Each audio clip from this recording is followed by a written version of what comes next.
لمن حميدا الله أكبر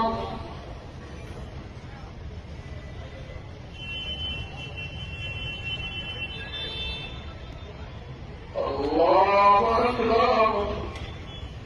اس ویڈیو کو میں نے مختلف اینگل سے دیکھنے کی کوشش کی، لیکن میں اینڈ پر اسی کنکلوژن پر پہنچا ہوں کہ اس ویڈیو کے اندر دو ڈائریکشنز کے اندر سجدے کیے جا رہے ہیں. اب مسلمانوں کا قبلہ تو ایک ہی ہے، اب ہیں تو یہ مسلمان، لیکن دو ڈائریکشنز کے اندر سجدے کیوں کیے جا رہے ہیں؟ ایک تو کنفرم ہے کہ قبلہ رخ کی طرف منہ کر کے جو ہے سجدہ کیا جا رہا ہے، دوسرا سجدہ کہاں کیا جا رہا ہے، یہ ایک بہت بڑا سوالیہ نشان. اللہ تعالیٰ نے قرآن مجید میں سورۃ بقرہ میں ایک جگہ ارشاد فرمایا یضل بہ کثیرا ویہدی بہ کثیرا، اسی سے بہت سارے لوگ گمراہ بھی ہو جائیں گے اور اسی سے بہت سارے لوگ جو ہیں وہ ہدایت بھی پا جائیں. اب جن لوگوں نے یہ آیت پوری پڑھی ہوئی ہے ان کو پتا ہوگا کہ اللہ تعالیٰ اس سے پہلے آیت کے اندر مثال دے رہے ہیں، اور مثال کس کی دے رہے ہیں؟ مچھر کی. ان اللہ لا یستحیی ان یضرب مثلا ما بعودۃ فما فوقها. اللہ تعالیٰ فرما رہے ہیں کہ اللہ تعالیٰ کو اس حوالے سے کوئی ہچکچاہٹ نہیں ہوتی مثال دینے پر، چاہے وہ مثال کسی مچھر کی ہو یا مچھر سے بھی کسی چھوٹی چیز کی ہو. اب یہاں پر بات ہو رہی ہے یضل بہ کثیرا، اس سے یعنی اس مثال سے بہت سارے لوگ جو ہیں وہ گمراہ بھی ہو جائیں گے اور بہت سارے لوگ ہدایت پا جائیں گے. یعنی اس نوعیت کی جو مثالیں اللہ تعالیٰ نے قرآن میں دی ہیں، لیکن اگر اس کو میکرو لیول پر دیکھا جائے تو کئی مفسرون نے یہ رائے بھی دی ہے کہ یہاں پر قرآن اٹ سیلف کی بات ہو رہی ہے کہ اسی قرآن کو پڑھ کر کافی لوگ جو ہیں وہ گمراہ بھی ہو جائیں گے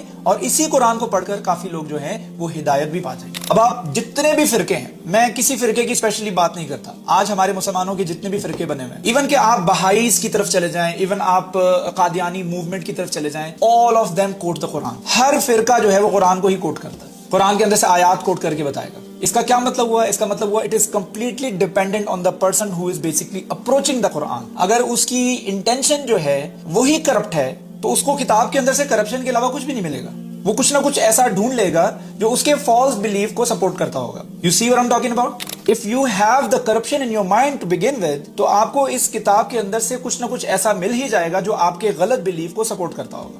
If you have the right intention before approaching this book, آپ کو اس میں سے ہدایت مل جائے گی. اگر آپ ہدایت حاصل کرنے کے پرپس سے اس کتاب کو کھولیں گے، I am giving you guarantee کہ آپ کو اس میں سے ہدایت ملے گی. اگر آپ اسلام کو ہی کرٹیسائز کرنا چاہتے ہیں، if you want to find the criticism, you will find nothing but criticism.